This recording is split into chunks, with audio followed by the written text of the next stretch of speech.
Hello, everybody. Hello, and welcome to the live stream today. I'm the company's expert, and it's great to see you all here. I have good news for you. If you are looking for a job right now, if you are between jobs, you're temporarily unemployed, there is hope. You are more employable than you think, and getting a job is a skill like any other. And that's what we're going to talk about today. The topic of our candid, unrehearsed live stream today is, why did you leave your last job? And we're going to talk about how to answer that question when you get asked it in a job interview, as well as a lot of other things to do with passing job interviews and getting hired in general. So welcome. I see that there's 12 people here. So thank you so much for being here. And I hope I can hold your interest. If you're here, if you see the chat, say your name and say where you're listening from, because I always find that really interesting.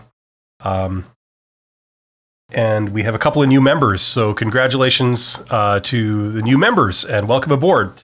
If you don't know what I'm talking about, you can join my channel as a member and you get an extra video a week, and you do that by hitting the join button. So if that's any interest to you, check it out. But even if you're not a member, that's still cool. It's still good to see you. Costa Rica. Hello, Costa Rica. It's great to have you from Central America. I also want, I feel pressure to kind of apologize, because after my last live stream, several people left me questions in the comments, and those questions, it's not really possible to answer for me without saying a lot. So it wasn't really practical for me to type out a big long answer. So if you do have questions, jump on the live streams, and that's where you can ask the questions, and I hopefully can answer you in a very kind of efficient way. And also, like usual, today I'm going to try and keep up with questions. It may not be possible depending on how many stream by really quickly. But if you want me to prioritize your question, just do a super chat, and I will make sure that I answer it properly and don't rush through it, and I do get to it. So, who do we have here? We got India. Hello, India. Belgium. Poland. Right on. India was, last time I checked, it was New Delhi was the capital. Belgium, Brussels. Poland was Warsaw. Yeah, watching from Canada also. You are my homeboy, or at least you would be if it was 1985. Charlotte, North Carolina. Armenia! Awesome. I have a tiny bit of Armenian blood, so right on. Is it Yerevan? Armenia's Yerevan, capital city. Tennessee. Right on. I have relatives in Tennessee. So that's great. Dominican Republic. Awesome. You guys are awesome, because we've got quite an eclectic global audience here. So welcome aboard. Yes. So we talked about, I actually had to write down a couple of things because I always forget. One thing I wanted to say also is that I've gotten the question a lot about, where are these live streams, because I don't keep them up on my channel. They are archived on my second channel, The Company's Expert 2. So if you aren't a subscriber to The Company's Expert 2, but you're into the whole live stream thing, check out The Company's Expert 2 and consider subscribing if you want to see these live streams. This one will be up for 12 hours to 24 hours, something like that, on my main channel. And then after that, it'll make its way over to The Company's Expert 2, my second channel. And that's where you can rewatch it if you're into that kind of thing. I know some of you are. Wow, we got a lot of people here. Thank you so much for showing up. Mexico, thank you for your videos. You're absolutely welcome. Your advice helped me a lot. Thank you so much. That's great to hear. Watching from the UK. Awesome. My dad is from the UK. Watching from the Philippines, right? Manila. At least it used to be Manila. I don't know if it's still Manila. Yes, Yerevan. Yeah, I thought so. Murica. Egypt. Do you know it? Yes. I also have roots in Egypt, believe it or not. Bill from China. Wow, awesome. It used to be Peking, right? Peking. Or Beijing, right? Anyway, thank you for being here. We're going to jump into it. So as I said, the question for today is, why did you leave your last job? This is something that's a standard question that in most job interviews, you're going to get asked this at some point in some form. Now, the hard part, especially for a lot of people that are just sort of getting into the whole job interview thing, maybe in your 20s and you've done a few job interviews, but it's not like you've been doing them for years and years. I'm hesitating to use the word noob or green or anything like that, but you know what I'm talking about, okay? If you haven't done too many of these, the hard part is identifying these questions because they're asking you these questions, but they're using different words to phrase it, okay? That's always the challenge for new people. It's recognizing these questions because they'll ask it in a roundabout way or in an indirect way, okay? So, I mean, they could ask you directly. They say, why'd you leave your last job? Or they could say something, possibly indirect, like saying, what was the thing that you disliked most about, say, your old boss, right? That's a very indirect form of this question. If you disliked your boss, presumably, and they ask you for the number one reason, presumably, that's probably why you left, right? Not necessarily, but a lot of times it is. So they always disguise this. Or not always, but a lot of times. So, yeah. So that's the hardest part, okay? So any question that they have to you about your previous job, usually it's going to be essentially this question. The only reason they would ask you something about your previous job is pretty much going to be in the context of why you left. And the reason they're asking this is to kind of probe and see if there's any issues that you have. There's any unresolved issue that would suggest that it would be a problem if they hired you for this job. Okay? That's the reason they're asking. There's a principle in human resources, and I think it's kind of a flimsy principle. We all know that this doesn't hold up universally, but it's that past behavior predicts future behavior.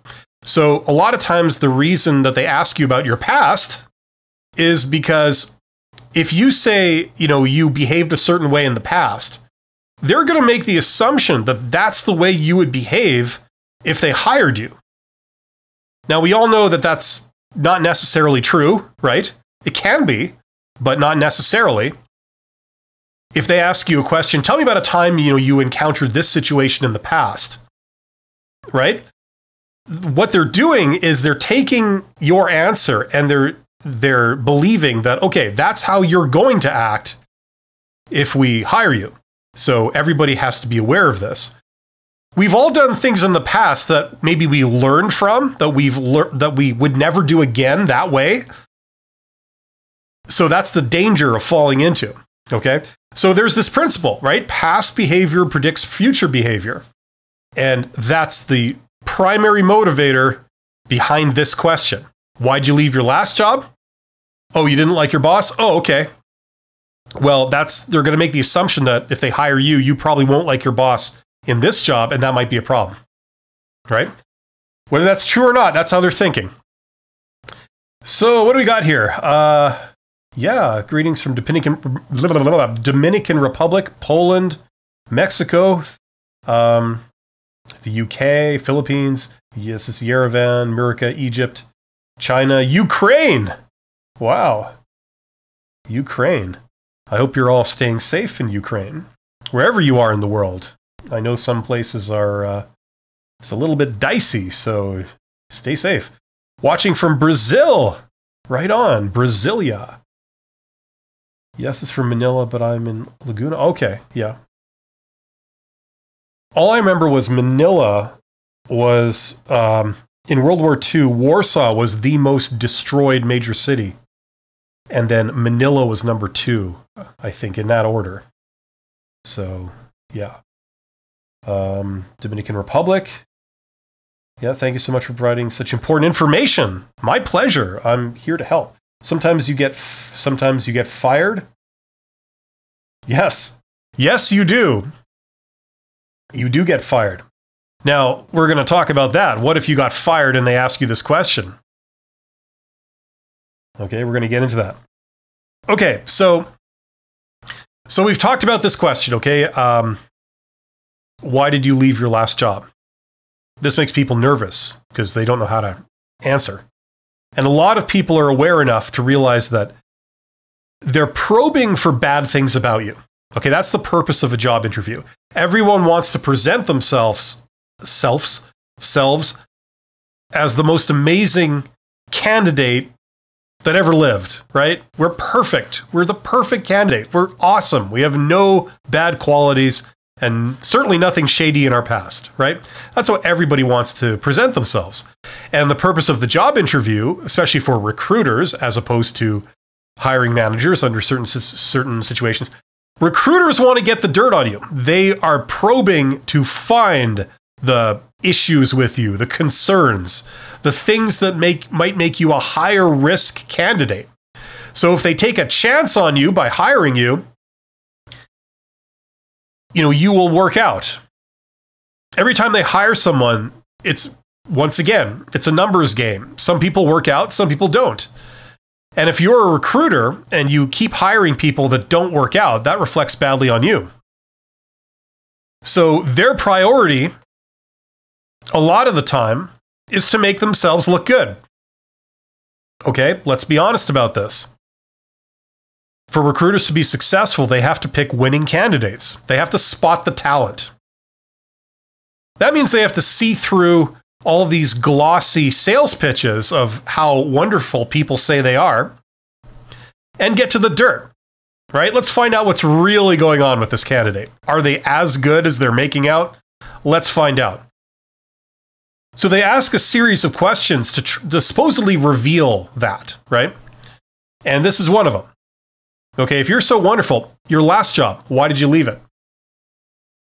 Right? That's what this is for. This is a bad question to be asked because you are on your defensive. Okay? The way you answer this is not by bragging and boasting all about yourself. It's by sort of deflecting any kind of criticism. Okay? If you reveal, like somebody said in the comments, "Oh, I was fired from my last job." This is going to reflect badly on you. It could be the truth, and the truth might be that it's totally not your fault. Let's say you were hired by a gang of idiots that, and your boss was, a raging lunatic and a sadistic psychopath, and they completely mistreated you. They mistreated everybody. They fired you and then promptly went out of business because they were so incompetent. Let's say that's what actually happened, right? But the problem is, if you just meet someone and they don't know about you, they don't know how wonderful you are, you're a total stranger. You're someone that they just meet on the street, okay? And the only thing they know about you is your name and how you look and that you were fired from your last job. That makes a very bad first impression, right? If those are the only three things you know about somebody, that's bad, right? We all know this. So when they probe and they ask these kinds of questions, especially in like the first interview that you're with, and they're forming their first impression of you, and you say, "Oh yeah, I was fired. Yeah, it didn't work out. No, I hated my boss. They were a jerk. They didn't know how to run their company." Right? So, that makes a very bad first impression. So we're going to get into why that is. But my point is that this is a bad question to be asked. You have to be on your defensive. There are other questions where it's your moment to shine. They give you an opportunity to really sell yourself. This is what I have. This is what I can do. This is what I've done in the past, and it's been great. This is what I can do for you. That's like a sales pitch. If they ask you a question like, "What are your strengths?" That's a great question to be asked. You could give them a ton of reasons to hire you right there.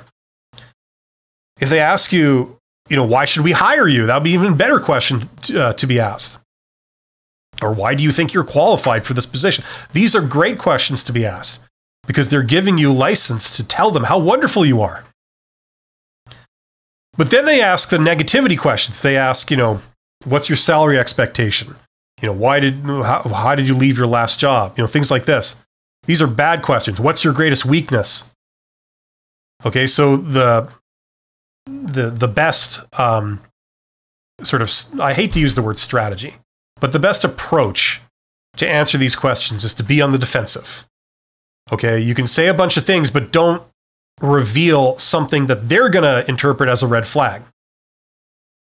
Okay, so that sets up this question. So we're on the defensive. The goal here is to get through this question, give them an answer that they believe, give them an answer that they're happy with, okay? But we don't say anything that they would interpret as a red flag, that they would interpret as like, okay, now we're a high-risk candidate. Okay? So that's the approach here. Okay. I got to try and occasionally keep up with this here. So, BDI question. What's BDI? BDI. There's many things I know of that are BDI. That acronym. But in this context, let me know what you mean. Murica, yeah. Give this man a like and subscribe. Yes, thank you. Please do that. India. Hello, Bill. Is there any advice how to stand out from other candidates? Is it good to stand out as a candidate for a sales job? Well, listen. Let me tell you a story.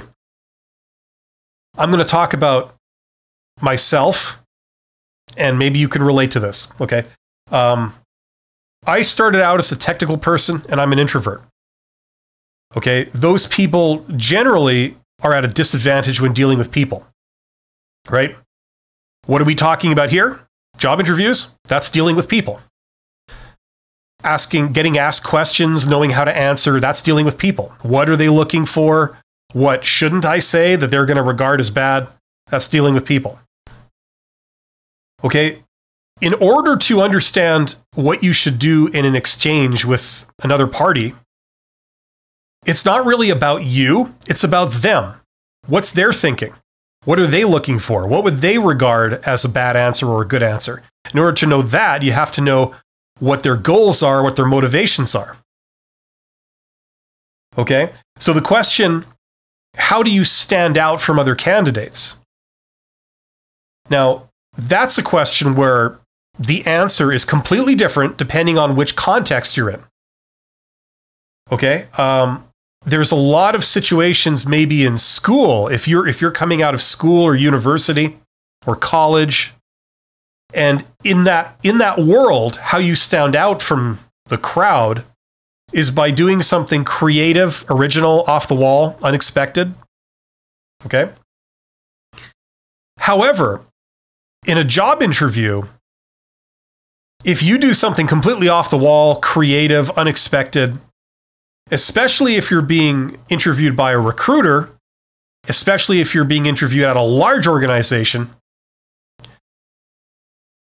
they don't really value, generally speaking, they don't value something they've never seen before, something totally creative, something totally unexpected. That's not what they value. Okay? What these people are looking for, especially recruiters, their job is to find candidates. They are professional candidate finders. That's what they do. That's what recruitment is. There's these two functions, recruitment and selection. Okay, recruitment is finding talented people. Selection is, now that you have like a large pool of candidates, of probably talented people, how do you whittle that down and choose one person?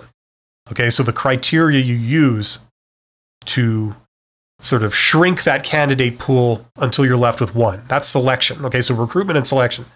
So if you're dealing with a recruiter, the recruiter's job is to produce candidates that meet their requirements. And the closer you meet the requirements, generally the better they regard you. Okay, so if you want to stand out to a recruiter, a lot of times the number one thing is to just meet the requirements better than anyone else. Okay, that's technically what they're looking for. Okay. So that would be the answer. Now, on top of that, whenever you're dealing with anyone, any other party, okay, once again, generally speaking, because there's always exceptions to everything when you're talking about people, okay, we've also established that soft skills are very important, okay? So beyond being qualified, they also care about things like how much they like you, okay? What determines how much they like you? Well, how friendly you are. Having really good communication skills definitely helps with that. And then also other things that are possibly out of your control, like how they relate to you, how similar you are to them. Okay? And I mean that in terms of like personality, background. If you give examples to back up your points and they're examples that the other party can relate to because they've been there themselves, right? It's stuff like that I'm talking about. Okay? But it can extend to external, superficial stuff too, like your age. If you're being interviewed by 3 people that are 65 years old and you're 22, that might count against you. If you're 50 years old and you're being interviewed by 3 18-year-olds, that might count against you, right? We tend to place value on, qualities and experiences and skills that we ourselves have. And we tend to place less value on qualities, skills, and experiences that we don't have. That's human nature. It's conscious and unconscious, and we all do it. I'll be the first to admit I do it. I try not to do that, but we all do it to a certain degree. Okay? So how to stand out is going to depend on all those. Okay? So if you're dealing with a recruiter, how to stand out is going to be meeting the qualifications, meeting the requirements closer than anyone else. And then on top of that, they like you and they get a good vibe from you. Okay? But good question. I don't want to totally go off topic completely with questions just yet. I'd like to talk about the main question first a bit. It's getting very bright in here. I'm just going to turn down my camera. I don't leave it on those like auto settings because they've gone haywire in the past. I know I have to get with it. But anyway.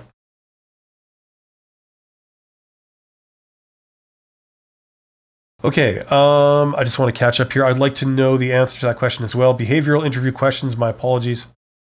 How would you find a good recruiter? Can you recruit a recruiter? Not really. I mean, recruiters don't work for you. They work for the company or organization, right? And you're just stuck with whatever recruiter works there. You can go, what I advocate for, where the good jobs are, is you go around recruiters. Okay? Think about it. If you have an awesome job, okay? Let's try to imagine you're a person that works higher up in a company, okay? You're not like, a boss of 10,000 people or something, but you supervise like, I don't know, 10 people, right? Something that all of you guys probably will do at some point in your lifetime, okay? Like when you're 60 years old and you're an expert at whatever you do, chances are there's a good chance that you might be supervising other people, for sure. A lot of people you will encounter that before then, if you haven't already done so. So that person, let's say they have an awesome job, okay? They work for a company that pays really well, and the job is really interesting, and it's exciting, and it's fun to do, right? There's a lot of people that would find that job fun, right? And the pay's really good, and you yourself are a wonderful boss. How hard would it be to find people that would want to do that job and that are qualified for it? A lot of times not that hard, right? Do you need to hire a recruiter and pay them like full time to work on this? Not really. But if you have a job that's kind of, the pay isn't great, and the organization where this job is, there's like 100% turnover every year, right? I was reading in online that Amazon is like that. They have a lot of jobs that I get the impression that they're pretty crappy. They have over 100% turnover every year. That means that most people don't last a year at that company. They quit or they leave, right? So, it's not a good job. It's a hard job. It's a rough job. It doesn't pay a lot of money. That's where you would hire a recruiter, right? Because it's hard. It's hard to find people that would, if you hire them, they stay in that job and they do it well. That's hard. That's what we need recruiters for, right? It's really not rocket science to hire someone. I mean, you just stop someone in the street. Hey, I need someone that can do this. Can you do this? You put a sign up, help wanted. Someone comes in. Yeah, I need a job. I'd like to do this. Hey, can you stack boxes? Sure. Yeah. Okay. You're hired. Right. I mean, it's really not hard to hire someone. The fact that there are people that do this as for their living, that's because they take it to the next level, because they're hiring for jobs that are really not that great. People are not lined up around the block to have these jobs. So they've got to find them. Right. So, I mean, that's not true in all situations. Sometimes, for executive jobs and things, you need, there's demand. You just got to find the right person. But a lot of jobs, that's true. That holds up. So that's where you need recruiters for. Okay. So you're kind of stuck with the recruiters that are employed by that company. But what I advocate for is you go around them. Okay. You don't have to deal with them. You could go directly to the hiring manager. You could go directly to the big boss and say, hey, I can do this. I'd love to work for your company. Look, if ever you're looking, I don't want to take up too much of your time, but look, if ever you're looking, just let me know, because I know you guys do this kind of work and I find that exciting. And if ever there's an opening, I'd love to join the team. So just keep that in mind. Let me know. Thank you. Right? You'd be amazing how that resonates with people, especially executives, because think of how people behave in large organizations. They're usually disgruntled, miserable, and then on top of that, they have no initiative to sort of, like make things happen. They wait in line till they're called. It's like that kind of attitude. So someone that comes in and says, like, look, I think what you do is fantastic, and I'd love to work with you. If ever you're looking, if ever you need someone like me that has these skills, just let me know. That's all. Thank you. They go, wow, that's unusual. That person has a great attitude. I don't know anything about them, but I like them already. So that's the kind of approach that I advocate for. But that's a whole other thing. If you are interested in learning about that, here we go. I have a course called the Get Hired course. There's a link in the description where I go through everything, including that stuff. And I show you, excuse me.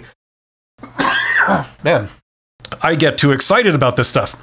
I talk about that stuff in great detail with scripts and the process, step by step, and so on. So if you're interested in that, check out that course. It covers that and all the how to pass job interview stuff that I do in a systematic way. Okay. But yeah, that's what I'd say about recruiters. Okay, you're kind of stuck with them if you're going through standard channels.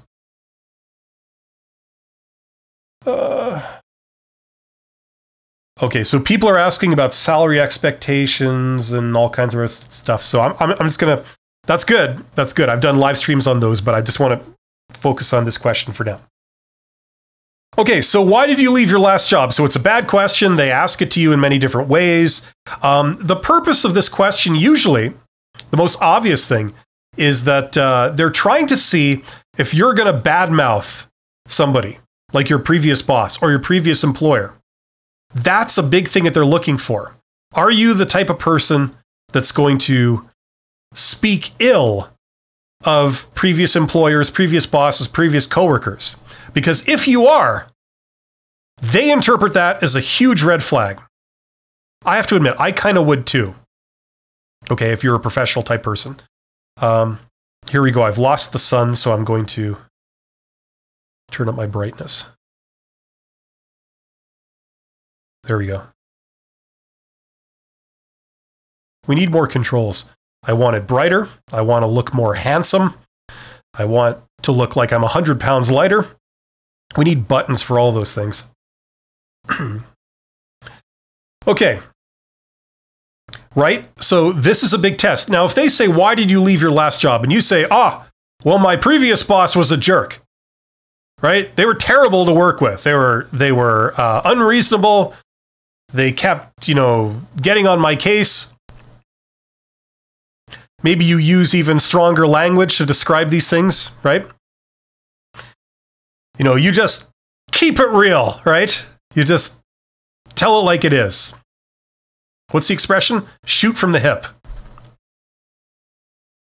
Several years ago, I had to work with some guy that was flown up from the United States, and he was talking about shooting from the hip, all these American expressions. I had to learn a bunch of American expressions. It was interesting, very colorful. Right? But if you do that, you say, my boss was a jerk. My coworkers were these cretinous, spineless, miserable little people I had to work with, right? And the organization was just, this slave-driving, oppressive thing that didn't care about anybody, and they certainly didn't care about me. It was a terrible place to work, right? Now, if you're just meeting somebody, you don't know who this person is, and they start talking like that to you, you're going to form the opinion that, this is a very negative person. They have a problem with everybody. If I hire them, chances are they're going to have a problem with me. They're going to have a problem with this company. They're going to have a problem with their boss. They're going to start talking crap about me and the company and the boss. They're going to tell other companies how bad I am, how bad the company is, et cetera, et cetera. Do you want to hire that person? No, right? So no matter how qualified you are in terms of the requirements, that's a deal breaker. Okay, so that's something else that they're kind of probing for when they ask this question. Are you the type of person that's going to talk bad about somebody behind their back? Okay, don't fall into that trap. Now, we all know that a lot of jobs, especially sort of lower level jobs, they're horrible. They suck, a lot of them. They're hard. You work very hard for a very little amount of money. You're not trusted. You're not treated, with dignity. You do demeaning, meaningless things all day that are pointless, right? You have to serve under these supervisors or managers that, all they care about is themselves and how they look and all this kind of stuff. They don't care about anybody else. Certainly don't care about you. We all know this. You might have had jobs like that. The problem is when they ask you this question, maybe there's a little part of you that just is like, I'm so glad you asked me that. Let me tell you, right? And then it comes out. And it feels good, right? In a way, you're getting revenge for all the misery that people have meted out, to you. But it's a trap, unfortunately. Recruiters are not your friends. They're whoever you're talking, the hiring managers are not your friend. I mean, you have to put your game face on. Okay. So the bottom line is never say anything bad about anybody. Okay. Between you and me, I know these people suck. They're awful. They're your arch enemy. They're your nemesis. Okay. They've made your life so miserable. They've treated you like a slave. Okay. I understand. Most people understand. But if you're trying to make a good impression, you can't say any of that stuff. So you have to be diplomatic about it. You have to say, look, it was fine. I enjoyed being there. It was good. They gave me a job and I learned a couple of things and I worked with some people and, it was great. But it was just time to move on. If they say, what did you dislike most about your previous boss? Say, well, I didn't really dislike anything. I mean, we're actually friends. Think of a time in your mind when maybe you first met this person. Maybe they were good in the beginning, that first day, before you really had to work with them. Just think of that and say, yeah, we were friends, but they had a different style than me, and that's fine. But I prefer to work more like this way. And that's why, that's one of the reasons why I'm here. Or something. The point is you minimize. You don't say anything negative, okay? If you can get through that entire question without saying anything negative about anybody, that's a success. I don't know what that was. It's like this, right? Okay, I'm totally behind on the feed here. I have to scroll back, I think. Let's see here. How to deal with toxic recruiters or force you to defend yourself all the time. You defend yourself by learning this stuff, this stupid diplomatic double talk, right? You know, in a lot of business situations, I'm here to tell you, okay, like you just cannot keep it real. You have to give the appropriate polite answer. And part of growing up and like, you know, being more mature is realizing this, okay? When we're in our 20s, this is not how we think. Certainly not how I thought. You know, you beat them at their own game, right? And you're the one who wins because you kind of say what you got to say. You get around them and you get a good job that you're qualified for that works for you. Okay. What's your opinion on pre-recorded video interviews, answering questions, talking to a screen? What's my opinion of them? Well, they're for lower level jobs. If the company does that kind of thing, the chances are those are not the jobs you would want to concern yourself with unless you had no other choice. There are better ways of getting a job than that. If that's what you're doing, my gut feeling, without knowing any details, is investigate how to find the better jobs, how to do stuff on the hidden job market. It's easier. And there's many more jobs to choose from. And you get a better job at the end of it. And you have a much better working relationship with your boss. So it's a win-win-win-win. I would focus on learning about that stuff than really, you know, focusing all my efforts on jobs where they make you do stuff like this, you know, pre-recorded video interviews. They don't even have the time to talk to you. What does that say? That's how important you are to them. I've never done that stuff. I would never do that stuff to hire somebody. That's just me. Okay. I got stuttered saying the words in English when I answer each inquiry during the interview. Listen, practice makes perfect, okay? If it's just because you're nervous, practice makes perfect. The more you do, the better you get.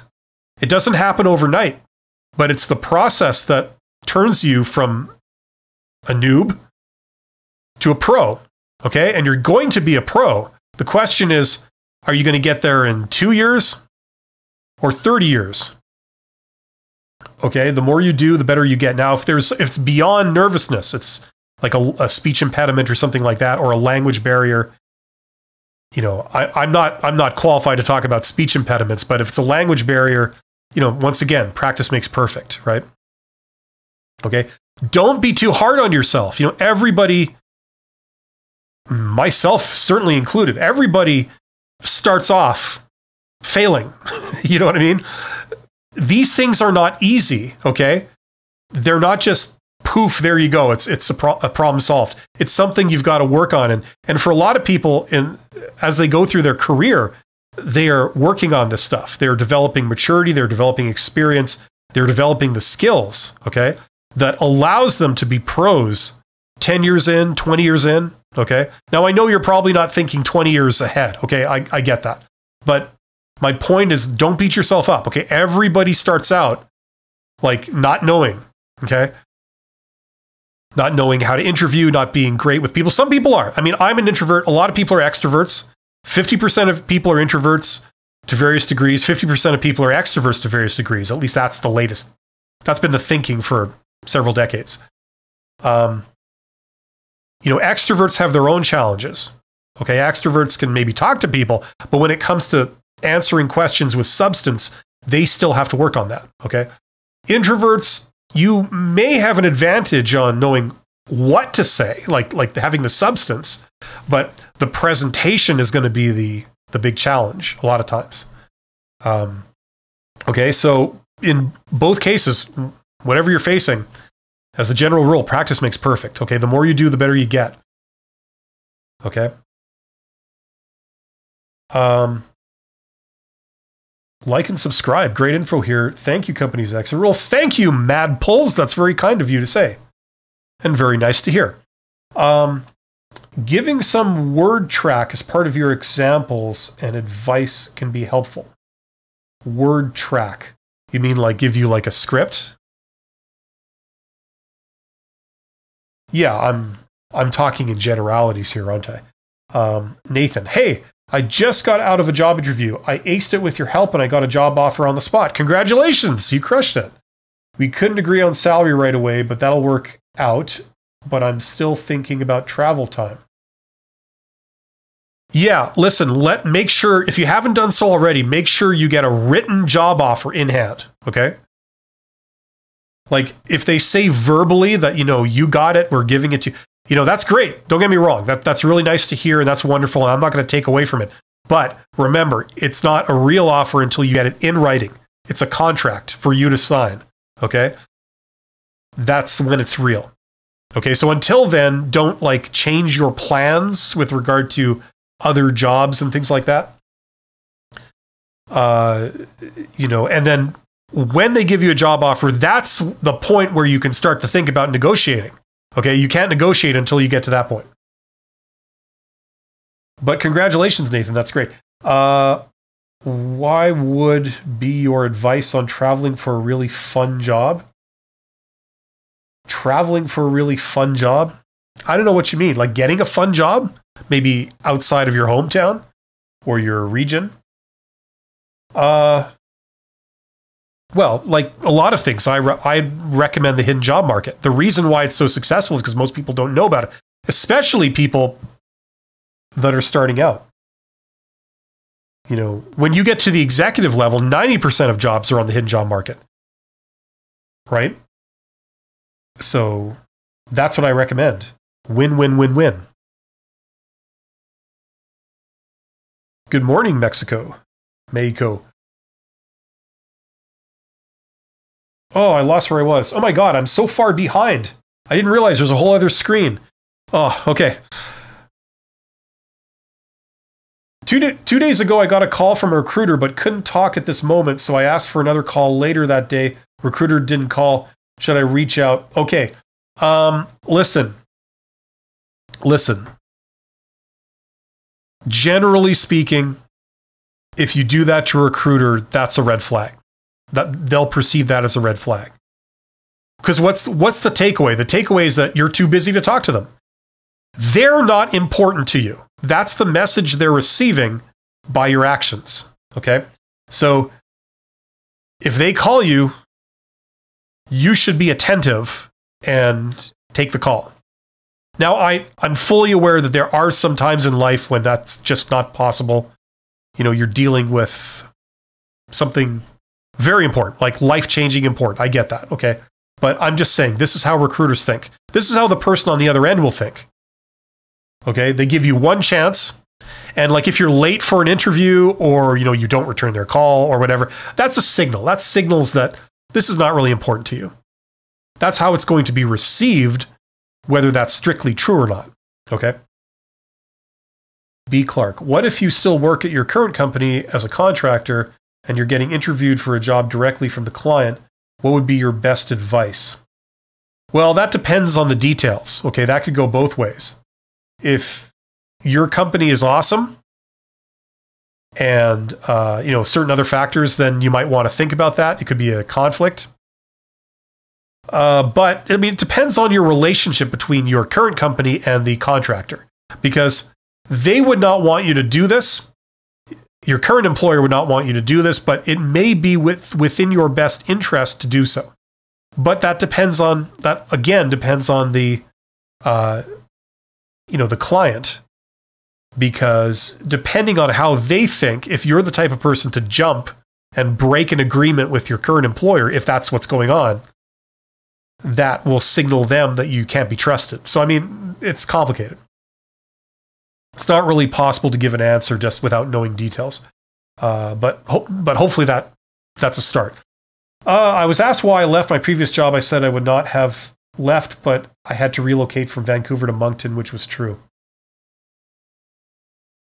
Well, look, that's a pretty benign answer. If you have to relocate, now, why did you have to relocate? Was that because of family issues or something, or it was just something else, right? It comes down to that.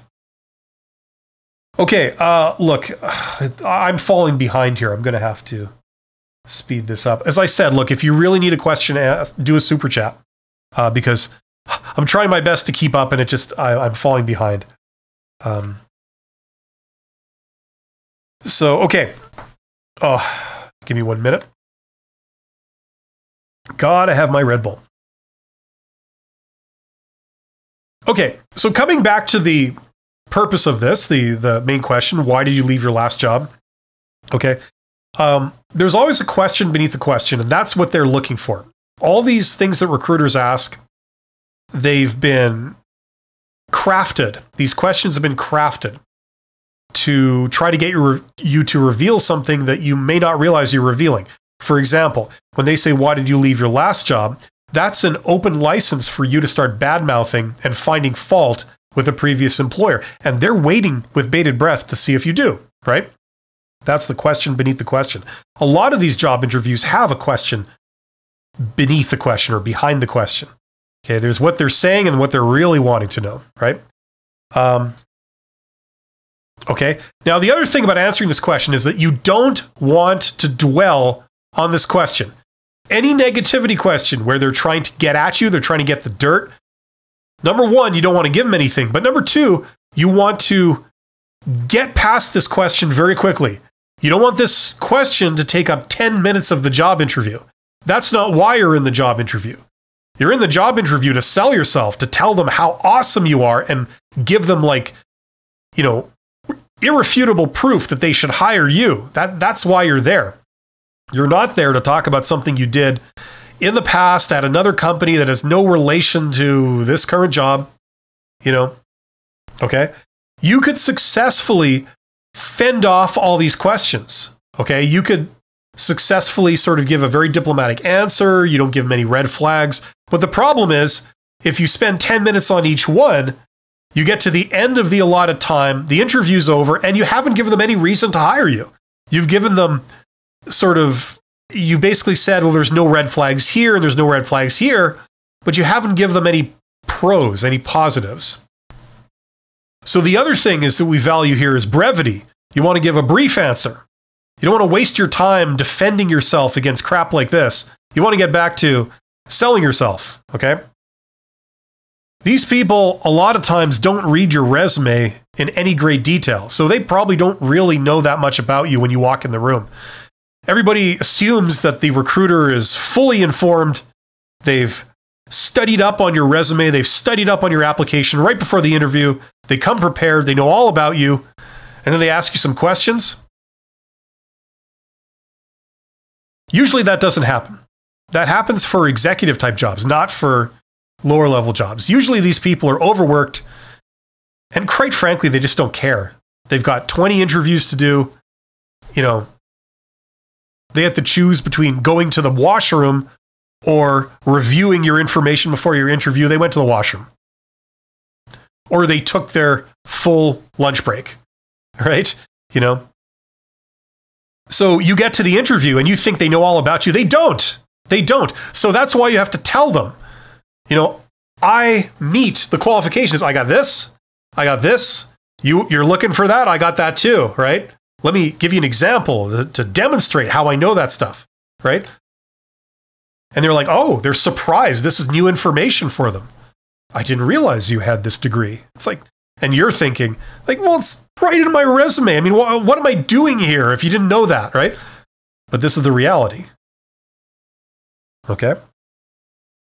So we want to get back to selling ourselves and telling them, I got this, I can do this, I can do that.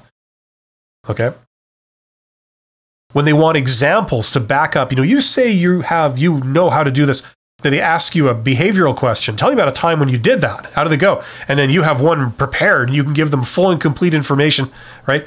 That's what you want to spend your time on in the job interview. Not questions like this, talking about a previous employer.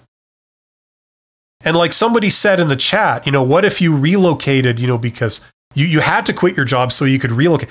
Like now you're going into a big story. Well, my mother was sick and she lives here and I had to go there. We couldn't sort of do it remotely and we didn't have the money to put her in a place. So I had to go and move to her hometown so I could take care of her for 2 years. That's time wasted. That's time taken away from you saying how awesome you are and how you have everything they're looking for, right? So we want to keep this brief, okay? 45 seconds, no more, to answer this question. I'm going to attempt to try and do the stream here. Can you shed light on how recruiter compensation works? No, sorry, I did a huge, I just did a 2-hour live stream on that a couple of days ago. These are going to be up, like I said, on my second channel, so check that out, okay? And I've taught entire courses on compensation to recruiters. Like it's courses of material. There's a lot behind how they come up with this stuff. Madpull says, I have totally been sucked into the negativity track. LOL. Dang. Dang. I'm not talking the way I would talk in my own house. Darn, you know? I'm talking business-like here. I still feel the pressure to do it. I don't know why. Just force of habit. But yes, that's what they're trying to do. They're trying to get you to do this. See, it's very subtle. It's very crafted, very planned. And they think they're so smart for being able to do this. It's really not that sophisticated. It's actually very simple. Once you learn all this stuff, and it doesn't take that much, you know, then you can spot these. And then the thing you do to get better at it is you practice. You do mock interviews. Get a friend, get a buddy, get a family member, just to ask you this stuff. You know, you probably feel a little nervous doing this with one of your parents or a friend. Like it just feels weird and it feels unnatural. Yeah, that's good. That makes you, that simulates what you're going to be feeling at an actual job interview. You're going to be a little bit nervous. It's hard to think up original things like in the spur of the moment, right? You got all these people you don't know staring at you if it's a panel interview, or you got some person like either they're like kind of intimidating or they're playing the role of the friendly interviewer that pretends to be your friend so that they can get candid answers and then bam, they eliminate you, right? So I don't know which one's worse, but that's how we do things. Hello, Bill. Greetings from Canada, the west coast of Canada. Ah, you're one of those. I always enjoy your presentations. They are very informative and enlightening. Thank you. Thank you. Yes, I'm in the center of Canada. We're just a bunch of farmers. We live in igloos. We take the dog sled to work in the winter, which lasts for 11 months. I'm actually in Winnipeg. Winnipeg is, it's like being in the center of Russia. It's a continental climate. Extremely hot in the summer, extremely cold in the winter. And in the summer, you get a cloud of mosquitoes that descend upon you when the moment you go outside. But we do have the most days of sunshine of any city in North America.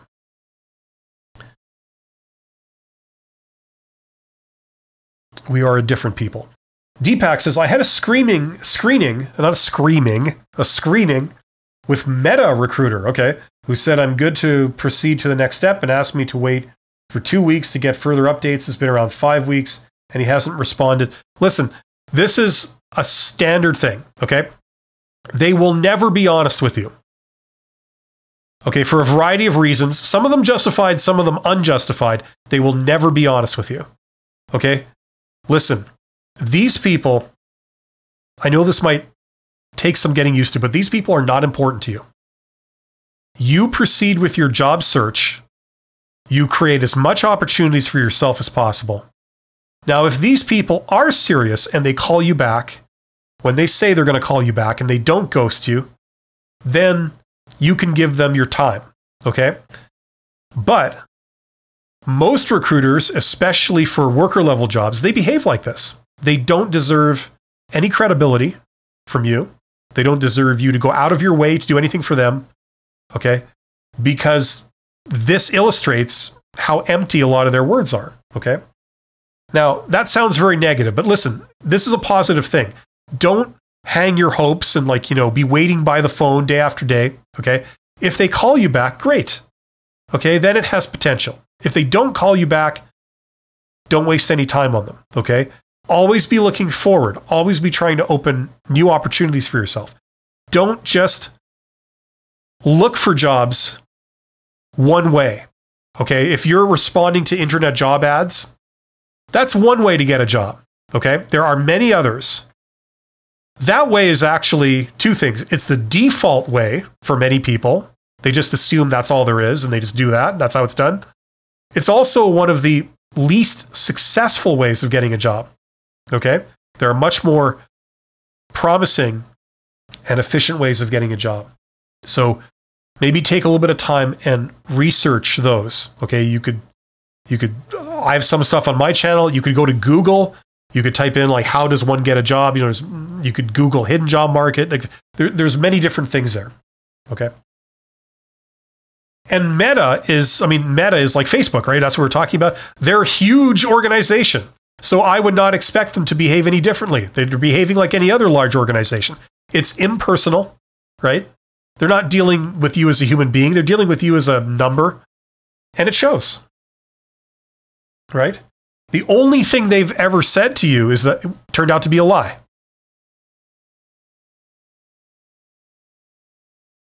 Okay, somebody says, what if they keep probing with the same question? Well, you give the same answer. You just say, I'm sorry, I can't really give you any more details other than what I've already said. Hopefully, like, you can also turn the question around and say, I mean, what answer, if I can ask, what answer are you looking for? Like, what are you looking for? I can't really give you anything else. Like, for example, if somebody says, what salary do you need? When you say, well, I hardly know anything about this job. I don't know, somewhere between this low number and this high number. Somewhere in there. And they say, well, no, we need you to give a number. And you say, well, sorry, I can't be more specific without knowing more of the details. Like I would need much more than just, a paragraph about it. I've done some research on your company, but like what you've told me, I can't refine it down. I just be picking a number out of the air. Is that what you want? Do you want me to pick a number out of the air, like, and give it to you? Sorry, this is the best I can do. I can give you this range and that range. And let them answer. That is your answer.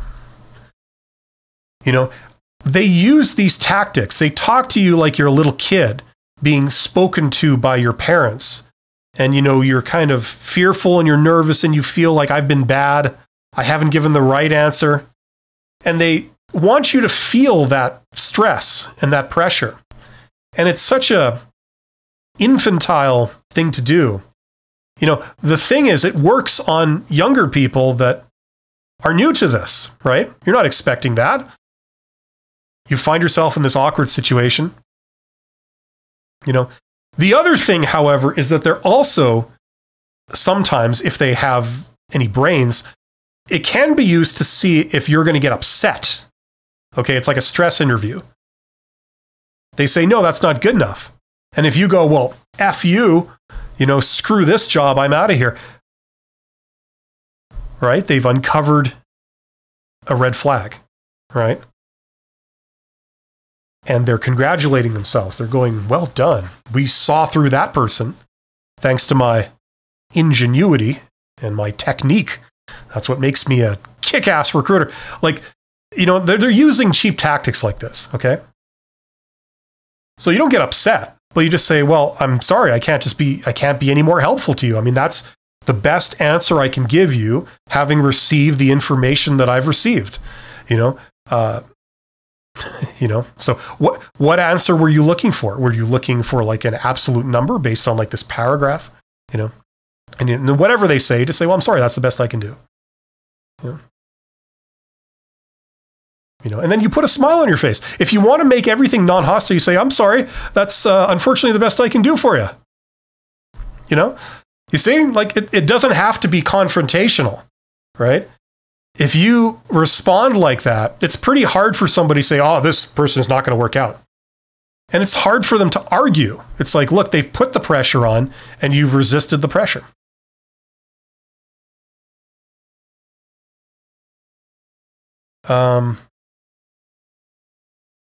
Yeah, Madpulls is saying some very nice things. Thank you, Madpulls. Raghu, can we throw this question back at the recruiter and ask them why we should leave our current job for this particular job? Listen, if you were having a frank, friendly conversation with a hiring manager, maybe an executive, like I teach you how to do in my course, yeah, it's a reasonable thing to do. Okay, it's a reasonable question. However,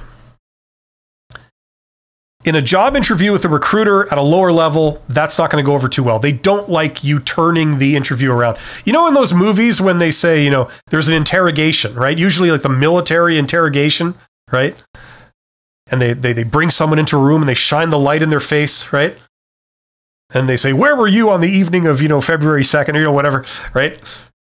And then the person says, you know, why? What do you want to know this for? And then the person asking the question says, I'm asking the questions, right? That's kind of how they feel. They don't like you grilling them. Okay, to them, that's a red flag. Okay, don't turn it around on me. I'm the one interviewing you for a job. Okay, that's how they see it.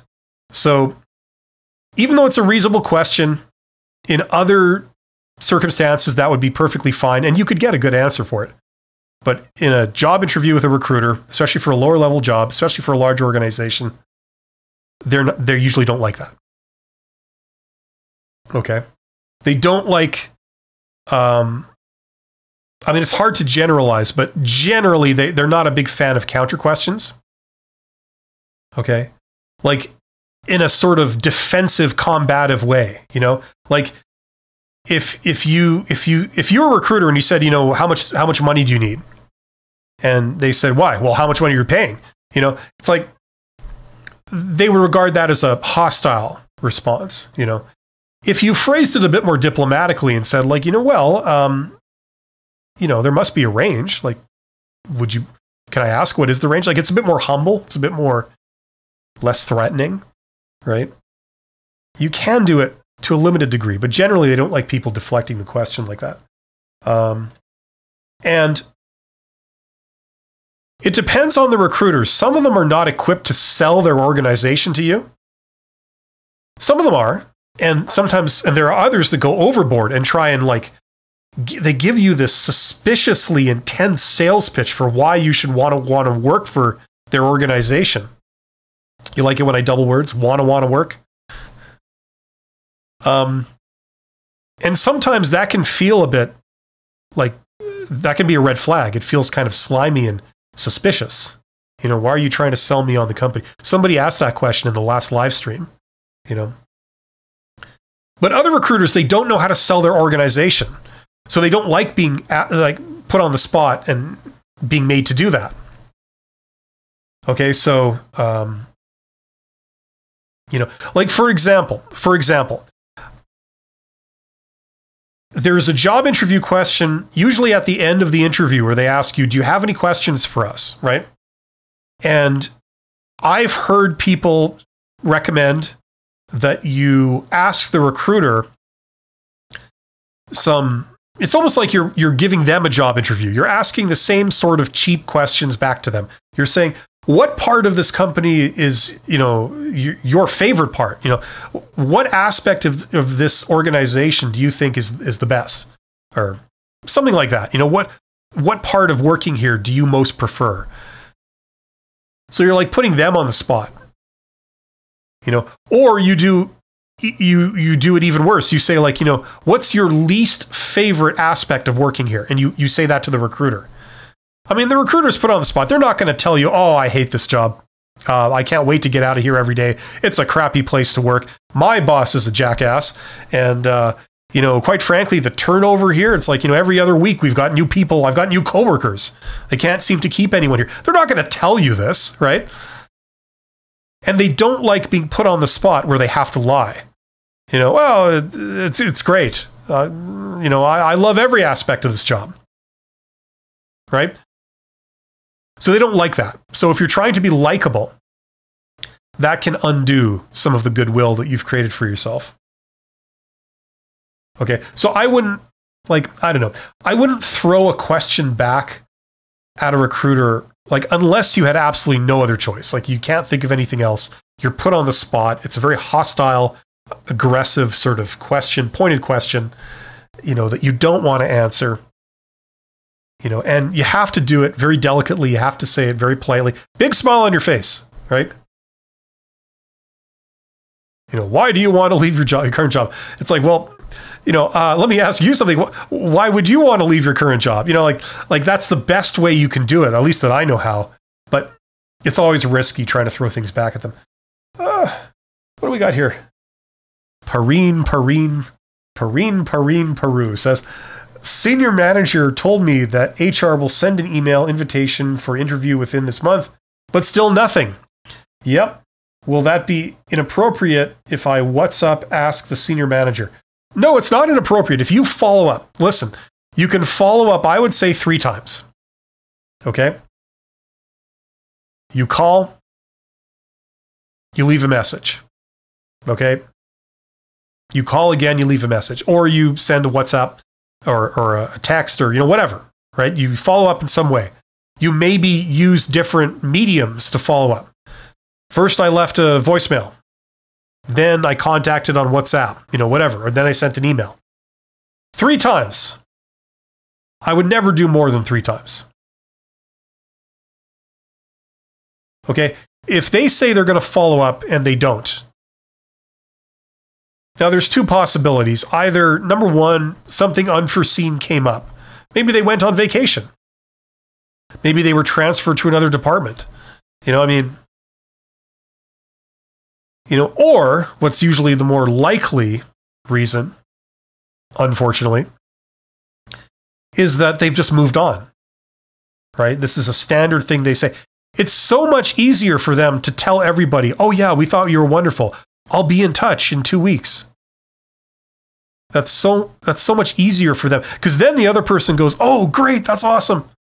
Thank you, you're wonderful, goodbye, click, right? You never have to deal with somebody going, what? You didn't pass on me, you effing right? Choice words to that effect, carefully chosen, delivered diplomatically. Okay, the problem with these people is that, look, in all fairness to them, they have a rough job, okay? If you are recruiting for a position, for every position, you have to tell one person they got the job and something like 5 to 30 people that they didn't. Okay, so that's 5 to 30 people that are going to be upset with you for every job you recruit for. You think you have a rough job. Try being on the phone with a lot of really angry, upset people that hate your guts. So they chose the low road, they just lie, right? Okay, don't worry about it. Look, like I said, you do you focus on what you're going to do. You always think of the next thing. Don't worry about these people. If they don't choose you, like I've said before, don't take it to heart because it really doesn't have that much to do with you. Okay, a lot of times these people can't spot talent when it's staring them straight in the face, and it's based on random probability, much more than it is based on you. Okay? Canadians have a fantastic sense of humor. Thank you. We like apologizing a lot. We're very boring, and we like apologizing for everything under the sun.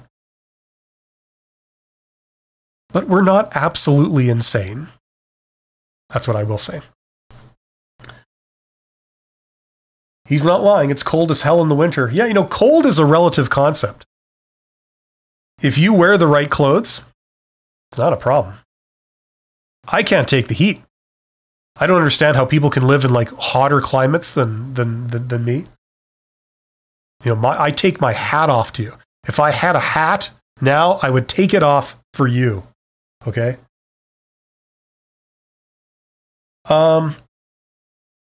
What is the exact time limit to say one have earned stability in his or her resume?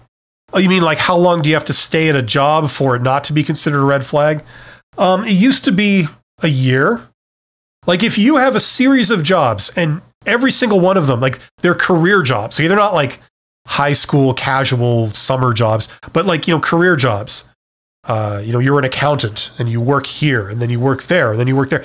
Now, if you're always staying for less than a year, traditionally that was considered a red flag. Okay.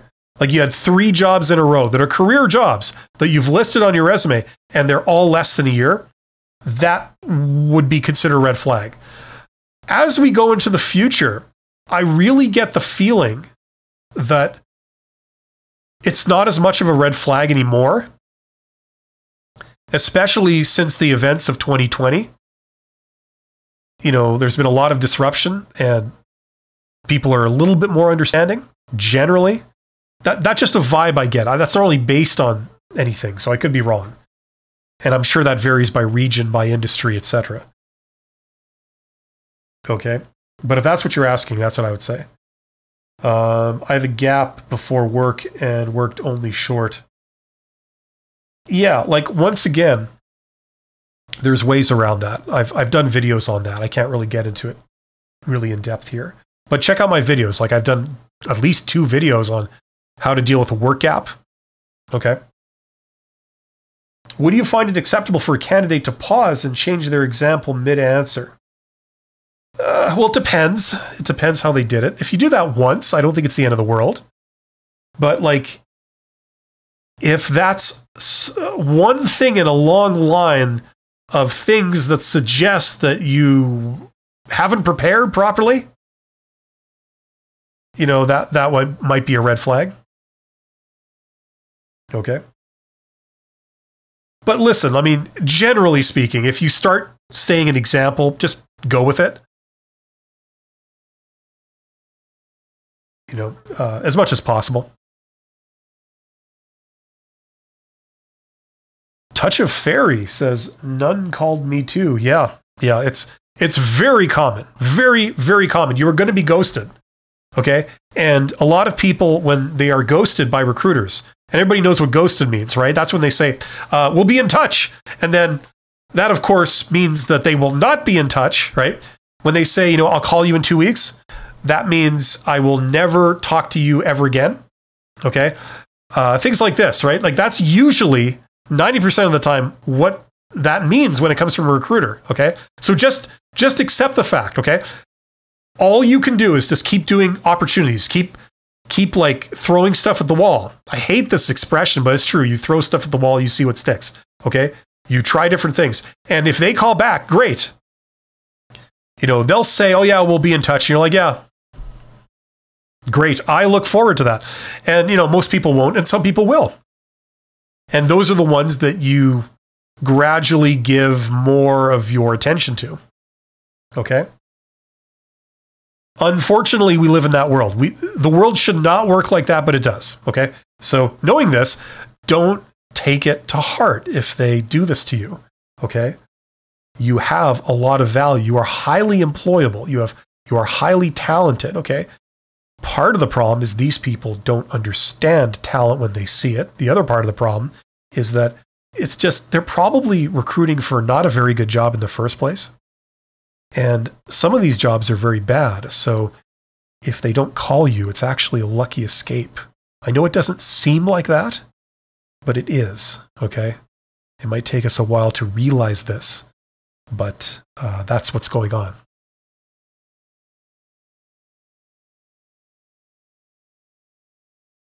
Okay, man, it's been like an hour and I haven't even got to the meat and potatoes of this question. I really need to get on the ball. Okay, so there's a few scenarios. Let's come back to the question of why did you leave your last job? Now, you could be in a number of different scenarios. What if you were laid off? Okay, you were laid off from your job. You weren't fired. It's just the company was downsizing and they were reducing their labor cost by laying off employees. And you just happened to be one of the people laid off. It could have been a seniority thing. They were deciding who gets laid off by seniority. So the people with the least seniority, that means the most recent hires, they go first. Okay? So it has no reflection whatsoever on your abilities or your quality as an employee, right? It's just luck of the draw, random chance. So if they ask you this question, are you allowed to say you're laid off? Yes. It's not a reflection on you. You explain that, I was laid off. My company was downsizing. And in the last 2 years, people are much more understanding of that because there's been big disruptions, and those disruptions are still going on in the world. This is by no means over.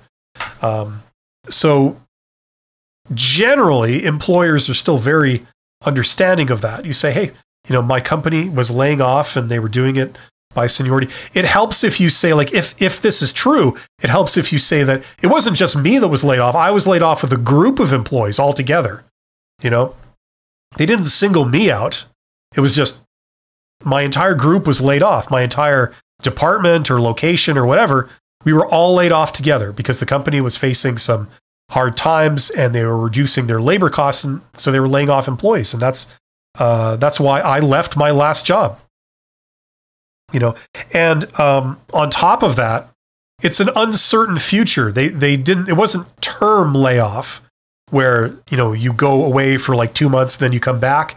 It was an uncertain future. They couldn't say if they were going to rehire people because of uncertainty in the industry. So, yeah, so that's what brings me here. Okay, they were downsizing.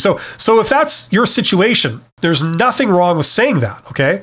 And in fact, it is completely justifiable. It'll probably stop the question right there. Once they hear that, they won't want to probe any deeper. They'll just go, oh, okay, that makes perfect sense. Okay, so if that's you, that's what you say. If you're laid off. Now, what if you left? Okay, what if you left your job?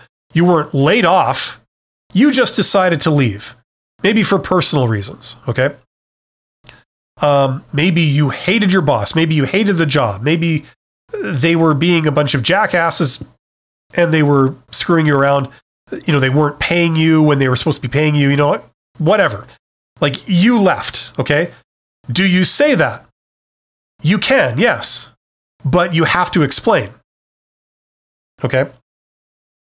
Now, instead of getting into all of that or any of that, I would just sort of blanket over that entire issue by saying, like, look, there were no opportunities for growth at that organization. Okay? The job wasn't bad. It was fine. But there were no opportunities for growth. And quite frankly, I feel like I'm ready to do more. Okay? So that's how I would phrase that. If you're in that situation, I would not get into the real reason why you left, the negative aspects of it. I wouldn't even go down that road. I would make sure that we don't talk about that. I would just say, like I said, there was no opportunities for growth, and I'm ready to do more. And leave it at that. And if they want to talk about that, you can get into the specifics of what you'd like to do because you're awesome at it. You see how that works? You're talking about how awesome you are, and it helps if the things you want to do are the things that they're looking for, right? Or they describe this job. Another thing recruiters are looking for is who's a right fit. So you're totally a right fit if you say that. And these people go, oh, that's what we're looking for, right? Okay, so if you left your job, it's okay to admit, but don't get into the negative aspects of that. Just say this kind of thing and focus on what you want to do. Okay? Remember, like I said, you don't want to spend much time on this question. You want to get past this crap so you can get back to explaining how awesome you are, right? And proving it to them. Okay. I'm just going to take a couple here. Let's see, where are we? Vinod says, hi. Hi, Vinod. James Smith says, would you find it acceptable for a candidate to pause and change? Okay, we did that. None called me to. Thank you, sir. Because of your YouTube channel, it helped me prepare my current job, and I've been at for 15 months. Thank you, and thank God for your channel. Thank God. Thank you very much for saying that. I appreciate that. I'm glad it's helpful. And you're doing great. Is it uncommon for a major company to use third-party recruiters? No, it is not uncommon. Yes, it is common. Increasingly, as we go into the future, organizations are outsourcing their HR, okay? And recruitment and selection is one of the major areas where they're doing this, okay? I've done this. I've hired recruiters to fill positions and things. And I've worked with recruiters, and I've talked to other general managers and, executives about what their experiences have been hiring recruiters, and the jury's out on it. It's like, should we do it ourselves or should we hire this outside firm? Kind of, it's about the same. One, it's less work, but we find that it might not be as good as us doing it ourselves. Obviously, that answer is very general, but that's what I've seen with my own eyes, and that's what other people have told me. So, but it's not a trend; it's sort of a movement to outsource things. There are some very compelling business reasons to outsource certain things. The idea is look, focus on what you know and what you do best. Okay, if you're a plumbing company, focus on plumbing. That's what you do. That's what you know. You're not an expert on hiring, doing interviews and analyzing candidates. That's not what you do. You're plumbers, So why not leave that to the experts and you focus on the plumbing? That's the reasoning behind it. They can do a better job and a more efficient job at interviewing than you can. Okay? That's the idea. So increasingly we're seeing this, especially with larger organizations. Larger organizations, they'll have their own HR department, they'll have their internal people, but we do see a lot of them employing HR consultants and outside recruiters for various things. It's based on trust. It's like they don't trust their own people.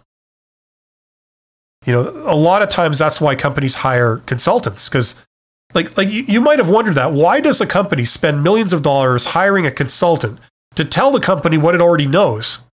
When, it's because they don't trust their internal people that have told them this. They want an outside opinion. They want a second opinion that's supposedly objective to confirm, right? So big shot consultant walks in there, tells them the obvious stuff that they already know, gets paid a big check, right? And you might be going what? What?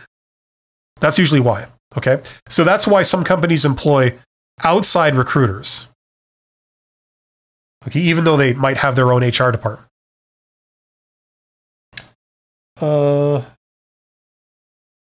What if you were injured? Okay, that's a delicate one. If you're injured, because there are different scenarios under which you're injured, right? There's a whole kaleidoscope of scenarios. Good company, injury was not your fault, right? Good company, injury was your fault, doing something stupid that you shouldn't have been doing, maybe outside of work or at work. Bad company, injury is not your fault, right?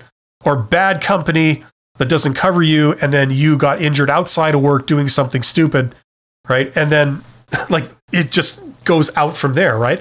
So I can't give you an answer on something so general. You might want to, and the other aspect is is the injury still affecting you? Are you disabled? Has that limited what you can do in any way? Does it affect your current job? I mean, these are all factors. So you see, it gets quite complicated. So how you handle that, okay? I would not bring that up unless you absolutely had to, okay? Because as you can see, we're opening a huge can of worms. And just like I'm now a little confused as to what your situation is, they're going to now be confused. They're going to have 1,000 questions to ask about that. And we kind of don't want them to think like that. We want to think that, no, there's no issues with you, right? So unless you have to mention it, because it's really relevant right now, my gut instinct would be to avoid the entire thing. Naples, Florida. All right. Florida. In Tampa, Florida. Hello, Paul Diaz. It's good to see you here. Thank you for being here. What if I left because it was too much work for one person? Well, there you go. You see, like now you're saying a negative thing, right? Like, I'm sure you're accurate, you're honest, and what you're saying is absolutely true. And perhaps leaving was completely justified. I'm not doubting any of that. I'm taking you at your word, okay? Because I know that happens a lot. But saying that, when they don't know you, can raise some red flags. I would avoid the whole thing. I would not say anything negative about my previous employer. And that indirectly is a negative thing. They either didn't hire the right amount of people, they didn't hire qualified people, or they didn't value you. Whatever it was, there was a problem, right? With your employer. So I wouldn't say any of that. Non-fault car accident, rear-ended on the job, limited. Okay. Once again, that doesn't sound like the end of the world. However, if you can get through the job interview and pass it without mentioning that, I'd say that's what you should shoot for. If you must talk about it, once again, just never badmouth anyone or anything, okay? And try and present it in a way that it's outside of every aspect of it is outside your control. And your company did everything right, like that kind of thing, right? Whether or not they did, that's the problem. Okay, Karen Keeler with a super chat. Karen says, hello, thank you for all the tips. My pleasure. But how do we handle the question, why you left, if there is a pending case on illegal dismissal? That's a great question. Okay, once again, like I said for the last question, this goes out into many, many scenarios. Like, is it a factor that's affecting you now? That would be a big question. Would it be a problem for you to take this current job because of this illegal dismissal case? Okay. However, my approach that I would take would be, once again, to simplify things by not bringing that up. Okay. If you have a dispute and there's some kind of litigation going on between you and your previous employer, that's not the affair of this third company that you're interviewing with now. Okay, that's none of their business.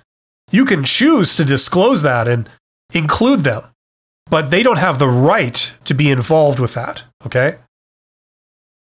Now, once again, this also depends on where you are in the world and what the labor laws are and the employment standards, right? So, that further complicates it. That's going to be a factor. But generally speaking, just my general approach, without knowing anything more about that, is try your best to not bring that up, okay? Like, look, if you end up getting hired, if they select you, okay, then you can deal with that, right? You accept the job, thank you, I'm hired, okay? Now you can deal with that. But I wouldn't bring that up in the job interview, because all it's going to do is it's going to make you look like a more riskier candidate. So all things being equal, it will not serve your cause by adding these kind of complications, Okay. Like, that is a factor. Like, you bring up a very good point. This raises a very good point. If you go to a job interview and you bring up a lot of factors, a lot of issues, and these are not, they're technically not problems. Okay. And technically it's not any kind of reflection on you, but you bring up a lot of factors. Like, for example, you're the recruiter and I'm the candidate, and you're interviewing me for a job. And let's say you really like me. Okay. I'm doing well so far. But then I say, like, just so you know, I have a disabled child and I might need accommodation. I need to deal with them, deal with their education, and deal with their schooling and go and pick them up occasionally. That might be something I will need accommodation on, and, what is your benefit program? Because, I really need certain benefits and blah, blah, blah, and, I'm currently involved in here we go, like a legal dispute with my previous employer. It should be fine. It shouldn't affect anything, but I just wanted to disclose that so that, everybody's in the loop.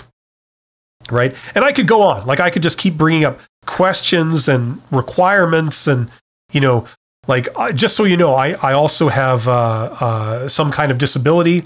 I'm going to need accommodation for that. It's, not medical, but it's not officially medically diagnosed, but, you get the best results out of me if you place me in an office where I don't see sunlight, things like this. The more of those you bring up, each of them might be benign and it might be not your fault, but the more of those you raise, the more troublesome it is for these people to hire you because you've got all these wants, wills, and needs. And, and I can't do shift work. I don't know if this job involves shift work.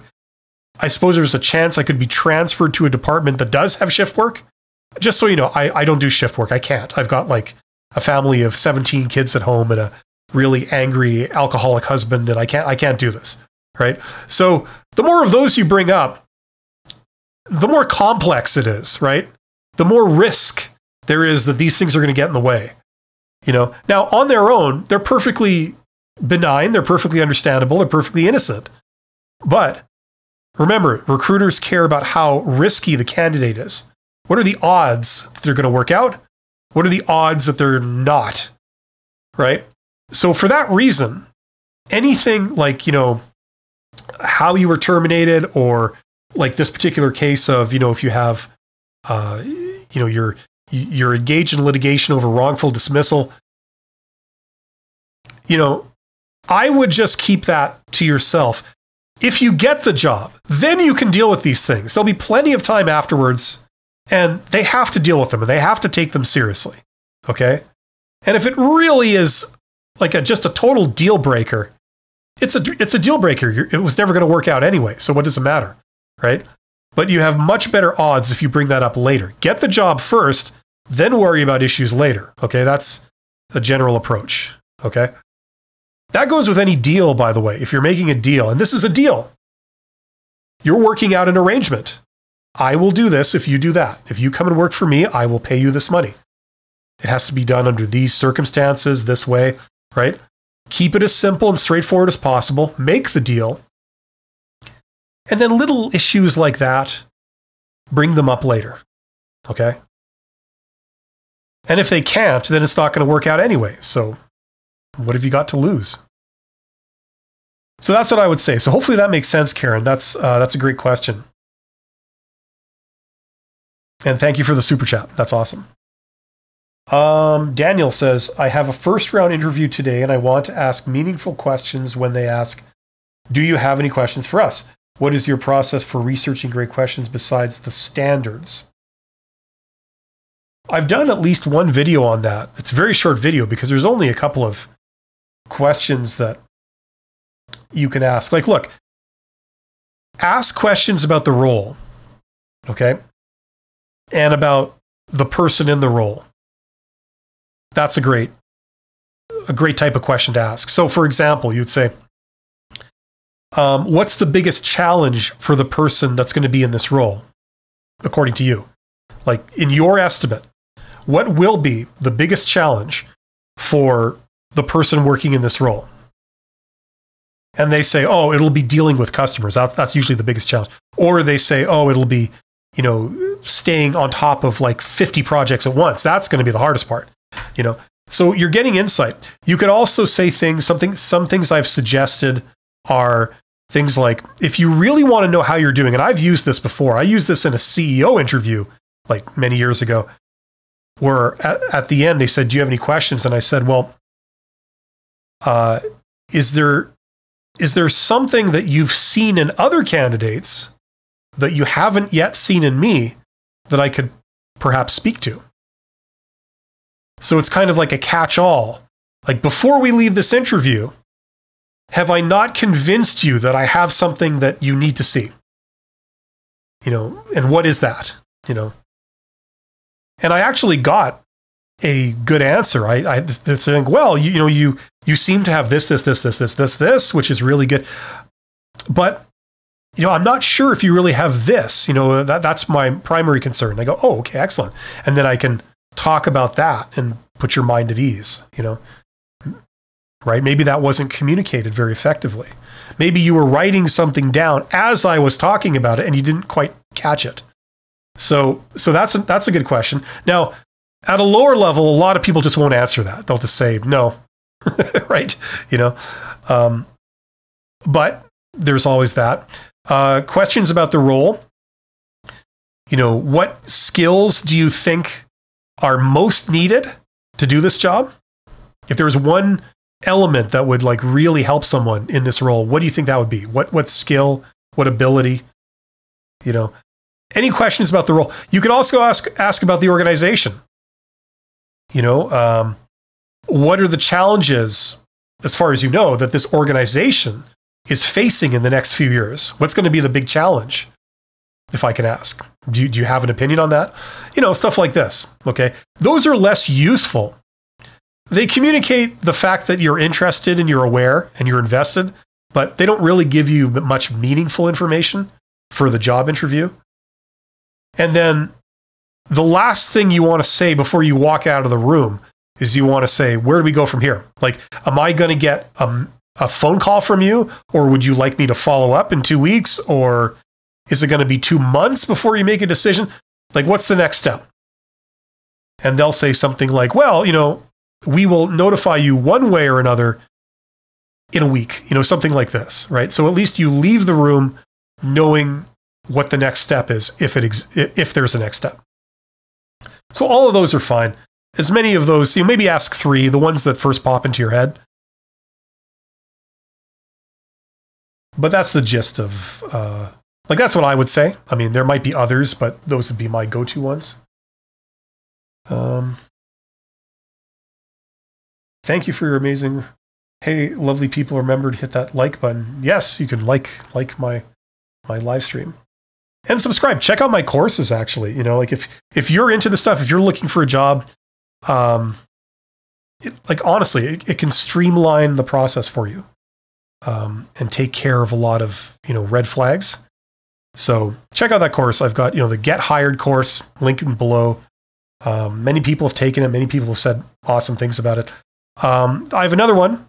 We're not really strictly talking about business today, but the other course is called the $100 MBA. And if you're looking to tack on skills that will help you in your career, it'll help you get promoted, it'll help you do a bunch of things, that's a very useful course. It's basically you're learning everything that you would learn in an MBA, a Master's of Business Administration, for literally $100. Okay? And you might be wondering, well, that sounds too good to be true. Well, it's actually pretty simple. You're the one that's reading the textbooks, the actual textbooks that they use when they teach this stuff at universities. Some of the textbooks are used at Harvard in their MBA program, and you're using the same textbook as them. The only difference is that you're not having it read to you, and there are no tests and no evaluations. Okay? But you're getting the same book. And I do several videos that sort of walk you through it. Okay? But then it's up to you. If you just want to skim the material, get the gist of it, you can do that. If you want to really go in depth, you want to spend a year on every subject, you could do that too. So it's learning business on your own terms for very little money. You tack it on, and this stuff, depending on what your goals are in life, they can really help. Even if you wanted to take an entrepreneurial type path, which is also my kind of background too, this will really help that too. If you want to be your own boss one day, you don't want to work for these jackasses. You want to be your own boss. You want to keep all the money you make. You don't want to have to give 80% of it away to an employer, okay, that in exchange treats you like crap and leaves you miserable. If that's maybe your ambition, this will be a big step along the way. Okay, where are we here? I'm trying to keep pace with this. Sergio says, should I apply to a higher position that is open, even if I do not want it? I just do not want to deal with a leader that will be less experienced than me and cause chaos. Well, I can't answer that for you. I mean, there's no harm in applying if applying doesn't really take that much. And if you're not super busy anyway, there's no harm in doing it. What's the worst that could happen? You get the job. But, I mean, if you really are not interested in doing the job and you already have a bad sort of outlook when it comes to the leader and all this, that might be a strike against you in getting that job. So it depends how strong those factors are. You know, the other thing is that I think when we're in our 20s, we start out with these very strong opinions. That's just youth. Youth, I mean, I'm speaking about myself here, and I know this applies to many other people. We know it all when we're in our 20s. We have it all figured out, and we have very strong opinions, and we're very convinced of this, right? And what happens to most people is that, dare I say, they fail later in their 20s, and in their 30s, they have a different outlook. They're kind of more humbled, you know? They realize that they don't know it all yet, you know? And then they embark on the process of learning how it actually works, right? That's kind of, as far as I'm concerned, that's kind of life's journey, you know? Like you learn how things are. Like imagine if you understood people perfectly, and you understood business perfectly, and you understood employment perfectly. You know exactly what to do to get a job just like that. You can't even see my hand. It's over here. I have to do that kind of thing, right? Snap. And, you know, it's this journey that we're on to figure out how things work and why they work that way. You know, because when you're young and you look at the world, especially the world of business, it looks crazy. It looks like things that happen that just don't make sense. I mean, look at a lot of jobs. You guys have worked jobs. You know, you've probably worked a lot of crappy jobs. People that, you know, the person in charge is terrible at managing people. And they're the furthest thing from like an inspirational person that you want to work for. And then on top of it, the job itself is just pointless. You know, it's almost like a little part of you dies every day, like doing this job. It's like you make absolutely no mark on the world. You don't do any good to anyone, and you don't even enjoy what you're doing. You know, and then they reward you for that by giving you money. And then the things that you want to do where you actually work really hard at, they don't seem to really pay off immediately or instantly or obviously, you know, but you work so much harder on that stuff and you're much more dedicated on that, and it doesn't reward you. Like, the world looks crazy. It looks totally ass backwards. And, you know, by learning about, like, if we're talking about business, if you learn about business, these things start to make sense. Now, I'm not saying whether that's necessarily a good or a bad thing, but what I am saying is that if you understand it, you understand how everything works, you understand how people think, you understand what people want, then you start succeeding because you know what's going on, right? So what I should have done in my 20s, I should have like started learning this stuff sooner and started improving myself.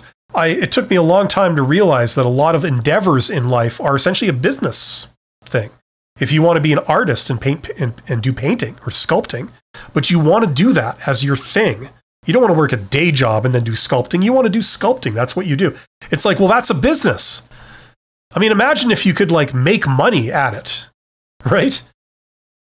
You know, so in order to learn how to succeed with your sculpting, you're learning business, right? And then you can make a lot of money sculpting. You can tour the world sculpting. You can go and open galleries at, you know, art galleries, whatever your ambition is. If you understand people, you understand business, and you understand money. That's all business. You know, for a lot of people, and what I think is great in this day and age is that, you know, it's never been easier to be like an entrepreneur, go into business for yourself. You see a lot of people doing that on YouTube. you know, where they just do their YouTube channel. That's all they do. And that's great. I mean, how much money does that cost? None. I mean, okay, you need a computer, I guess, or a phone or a camera. But beyond that, none. It's just knowing what to do. Imagine if you understood all of that. Imagine if you knew exactly what to do to make money with the thing you enjoy doing instead of having to work for somebody. I'd like to do a live stream where we talk more about that stuff. Somebody has requested I do. 2 people actually have requested I do this in the last 24 hours. So maybe in a week, we'll do a live stream about business in general and maybe improving your career or something like that. Let me know if you have a topic suggestion. Okay. But to me, it's a natural extension of all this, of like how to get a job. Okay. I mean, the goal is not to get a job. The goal is to make money, right? If you were making, you know, a lot of money without needing a job, you wouldn't work at a job, right? Some people would that did like rewarding, fun things, but a lot of people wouldn't.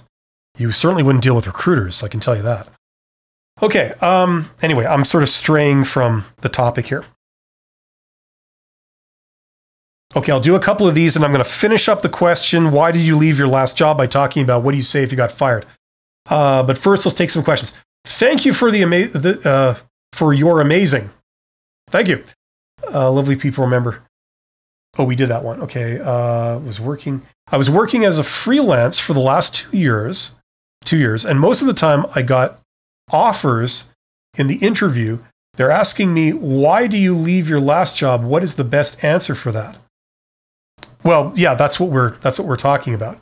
And most of the time I got job offers in the interview. Oh, so you're working freelance. You're not working like as an employee. And they're asking you, why are you not working as an employee? Why are you choosing to work freelance? Is that I think that's the question you're asking. What's the answer? Well, look, the blanket response for all these types of questions is, like I said, I'm just ready to do more, right? Like this is an example of, like I said, you left your last job and they're wanting to know why you left. I recommend you don't go into all the detail because you risk A, taking up time, and B, giving them a bunch of negative things that reflects badly on you. Okay? So to pave over all of that, you just say, there was no opportunity for growth and I was ready to do more. And that's why I'm here. And I'm excited to learn more about this job. Okay? And if they do want more, you end up talking about what you want to do. Not about what happened in the past. You talk about what you want to do. And that way you're talking about this job. Okay, someone's talking to Karen there. Pedro says, I applied for a job from a company in Orem, if I'm saying that right, Orem. And they asked me, what is my compensation request? And I commented my requests and answered that I was very well informed and was not selected. Why do you think? Well, look, this is a case of, we did a whole live stream on the compensation question. Quick answer is that it's a filter. They ask you, how much money do you need? Not because they have any interest in paying you that much. They're just using it to weed out candidates. If you want a little too much, you're eliminated. Okay? They ask this question in the beginning to filter out, say, half their candidates, just with this question. Okay? If you're applying for a job and there's like an online form and you have to enter like, what's your salary expectation? That's what it's for. If it's over a certain amount, you automatically, your application ends there. Doesn't go any further. Okay? So you can't engage on this question in a realistic way when they ask you this early in a process, especially from a recruiter, especially from a big organization. Okay? I've done videos on that. That's a whole other topic. Check out some of my videos. How you answer, what are my salary expectations, and how you answer the salary question on a job application.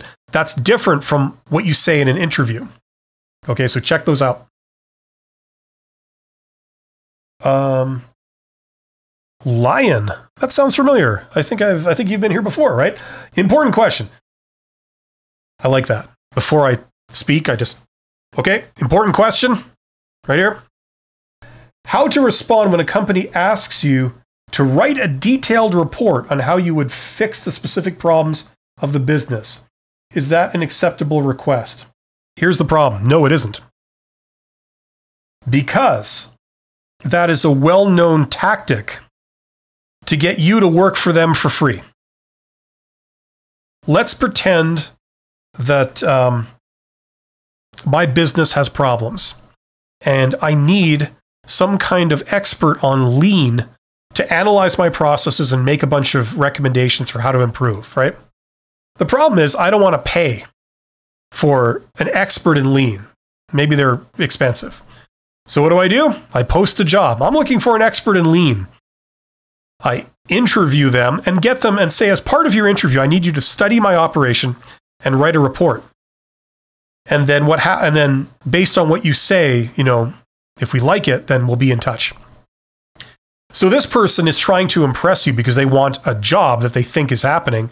So they write you this fancy report. You take it and you go, oh, thank you very much. And then you don't call them back because there is no job. Instead, you've got their advice for free. Okay?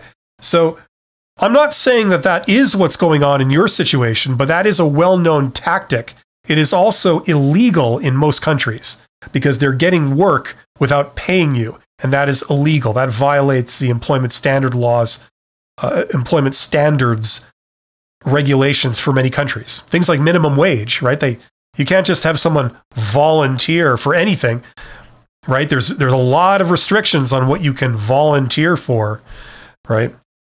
And dressing up work as a job interview is a well-known way around that. That the governments of these countries recognize as an illegal thing. Okay? So if they're giving you a test, like they're testing your ability, like with some kind of aptitude test, that's fine. But if they're making you do something where you have to do work and you have to give something that they then use beyond a job interview, that's very suspicious. Okay? The problem is that if you're absolutely desperate, you may go along with this.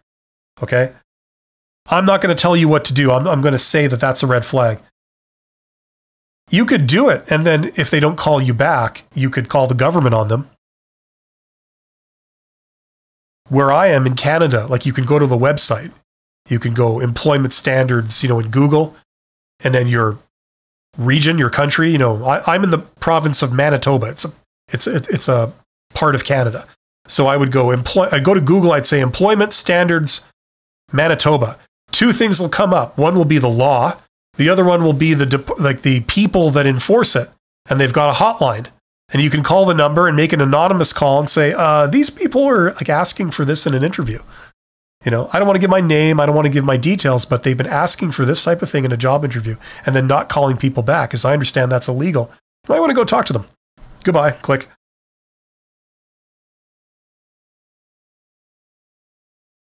I don't expect you to do all that. I'm just saying that's what might be going on. Gail says, how should I handle, what did you leave your last job when you were fired? Excellent. Okay, let's get to that. I'm wanting to get to that. And then we'll wrap this up.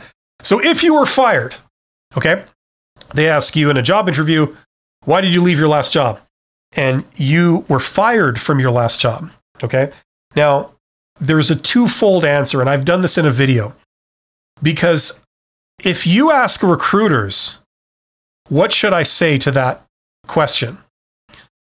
A lot of people will say, look, here's what you should do. Number one, admit that you were fired. Number two, explain why you were fired, and then show that you've learned that that's a bad thing and that instead you should do this other thing and you overcome that issue. Okay, you improve. That's the sort of official answer that a lot of people will give you.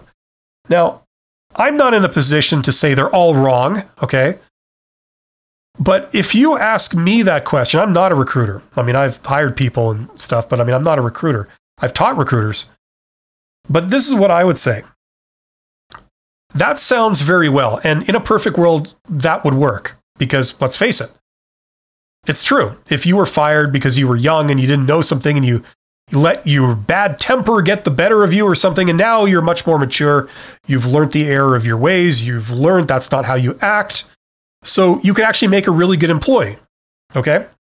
We all grow, we all improve. The problem is, if you say that, a lot of recruiters, it won't work with them because it violates that principle I mentioned earlier, that past behavior predicts future behavior. This is what recruiters believe. They believe that past behavior predicts future behavior. That's why they ask you about something you've done in the past, because they're making an assumption that if they were to put you in that situation again, you would behave exactly the same way. Okay?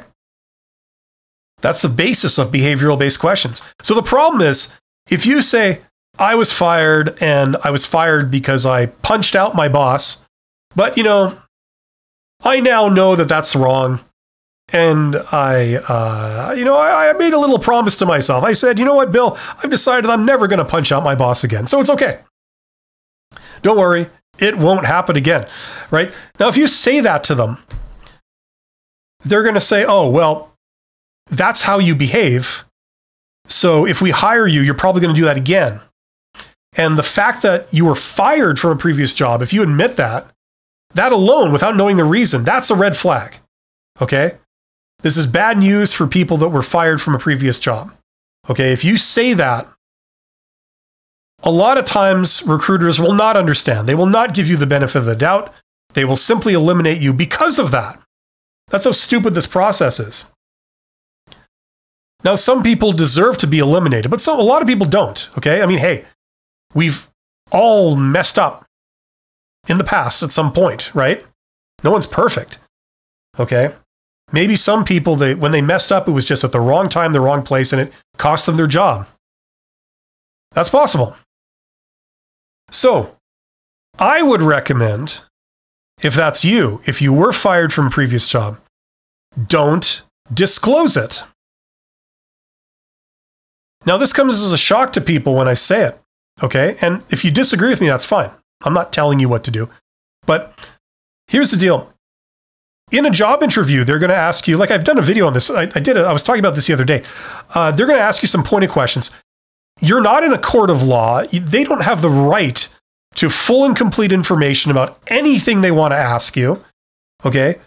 If they're judging you on assumptions, which they are, past behavior predicts future behavior, and stereotypes and heuristics, if that's how they're judging you, you don't have to say something that you know is going to paint you in a bad light. They don't have the right to that information. You can choose to disclose it, or you can choose not to disclose it. Okay? So they're not asking, were you fired? They're saying, why did you leave your last job? And so if that's what they're asking, I would say, well, it was just ready to move. I was ready to move on. I can do more. All that stuff. That's the line I'd give them. Right? It's none of their business. And I'm perfectly comfortable defending that. I mean, because if you are a good employee that could do a good job for them, why eliminate yourself by saying this thing that's in your past that has no bearing on who you are now? A lot of times, if you are fired, it comes with a big, long story. And there's two sides to every story. And we know that a lot of employers treat people very poorly. And a lot of supervisors and managers, I'll be the first to admit, don't know how to manage people properly. Right? So, you know what I mean? So that's what I would say if it were me. Okay? You're not lying, but you're not disclosing something you don't want to disclose. Okay? That's me. And as I say, you don't have to listen to me, but that's what I would do. Okay? This is controversial. What I find is that a lot of people that recommend, they give advice on how to answer job interview questions. It's kind of beautiful how a lot of the times, they advise you to always just disclose everything, just be 100% truthful, everything. It's for your own good, right? You know, it's really not, because people aren't that mature or smart. They will eliminate you on stupid things that look bad. It may not be bad, but if it looks bad, they'll eliminate you on it. We all know this. That's why a lot of people are here wondering how to pass a job interview, because being qualified, you would think would qualify you to get the job. But no, they're going through this process. And this doesn't make sense to a lot of people, because it shouldn't make sense. A lot of the criteria really is dumb. You're being assessed by somebody that has never been in the job themselves. How would they know what skills and traits qualify you to be great at that job? And the answer is they don't know. And I know, because I've taught them. You know, I've taught standard HR doctrine. I've included some of my own stuff. You know, in all fairness, it's very, very hard to spot talent. It really is. But this is not the way to do it. Meeting somebody for 1 half-hour meeting or whatever, you can't spot talent like that. The way to do it is to put time in to get to know them. Now, the problem is these companies don't want to do that. That's a very inefficient process. And a lot of times it is impractical for a lot of roles, but that is the way to do it. We can spot talent a lot better, but that's what you have to do it. And they're unwilling to do that. And sometimes I agree. So we have this, right? And everyone loves it. I know you guys do. Yes. How should I handle, why did you leave the last job? I'm from Mexico, and I have. You haste some experience. I'm very literal. I read the words that people write. And I have some experience. Job remote for company in Florida. Do you think in the USA they don't want to hire our profiles thinking we are illegals? I can't speak to that. I mean, I'm not in the United States, so I don't know what the attitudes are of people there. I maybe don't want to say what attitudes that, we think Americans have sometimes. But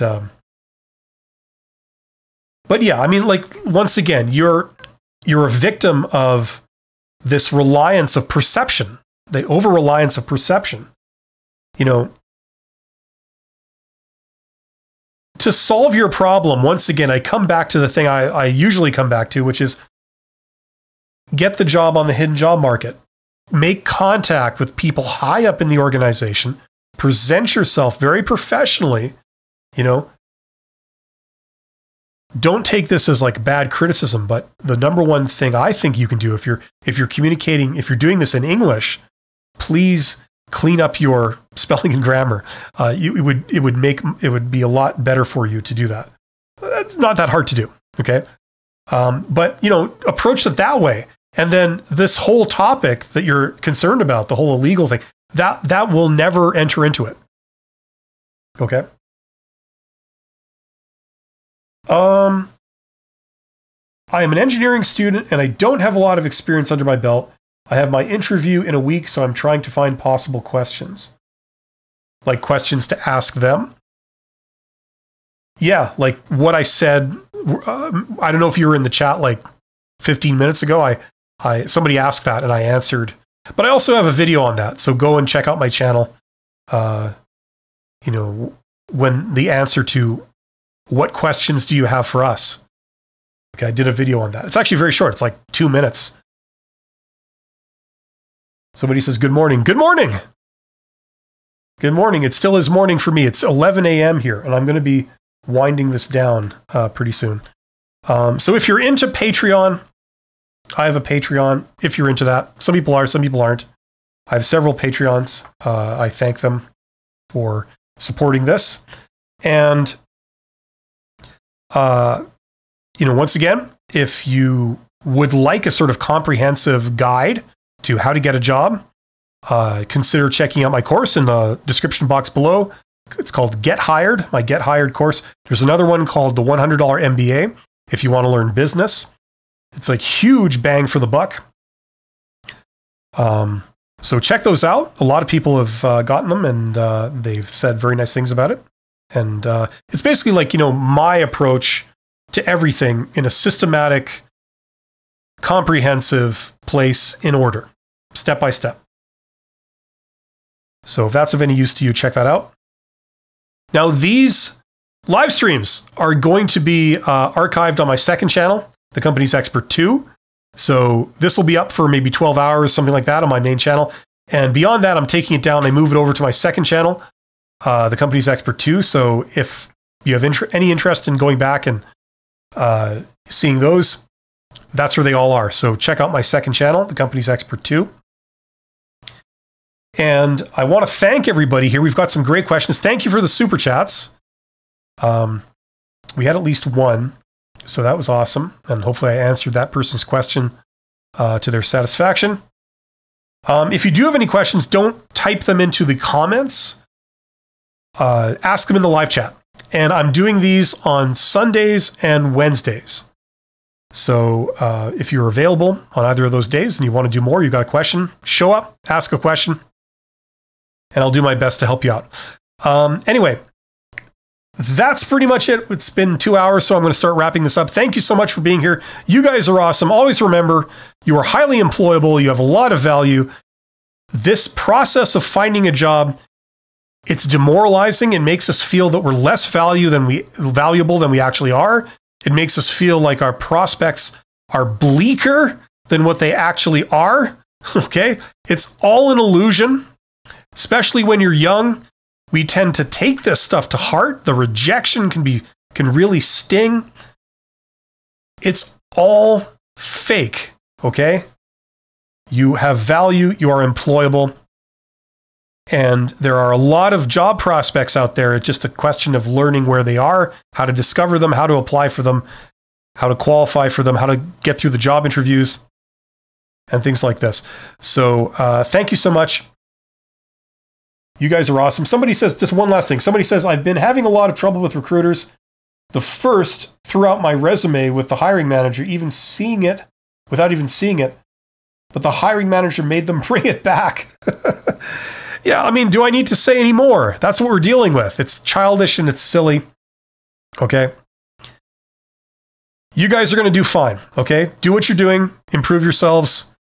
Learn from me. Learn from other places too. And you will come out on top. It might take you a little while, but you will come out on top.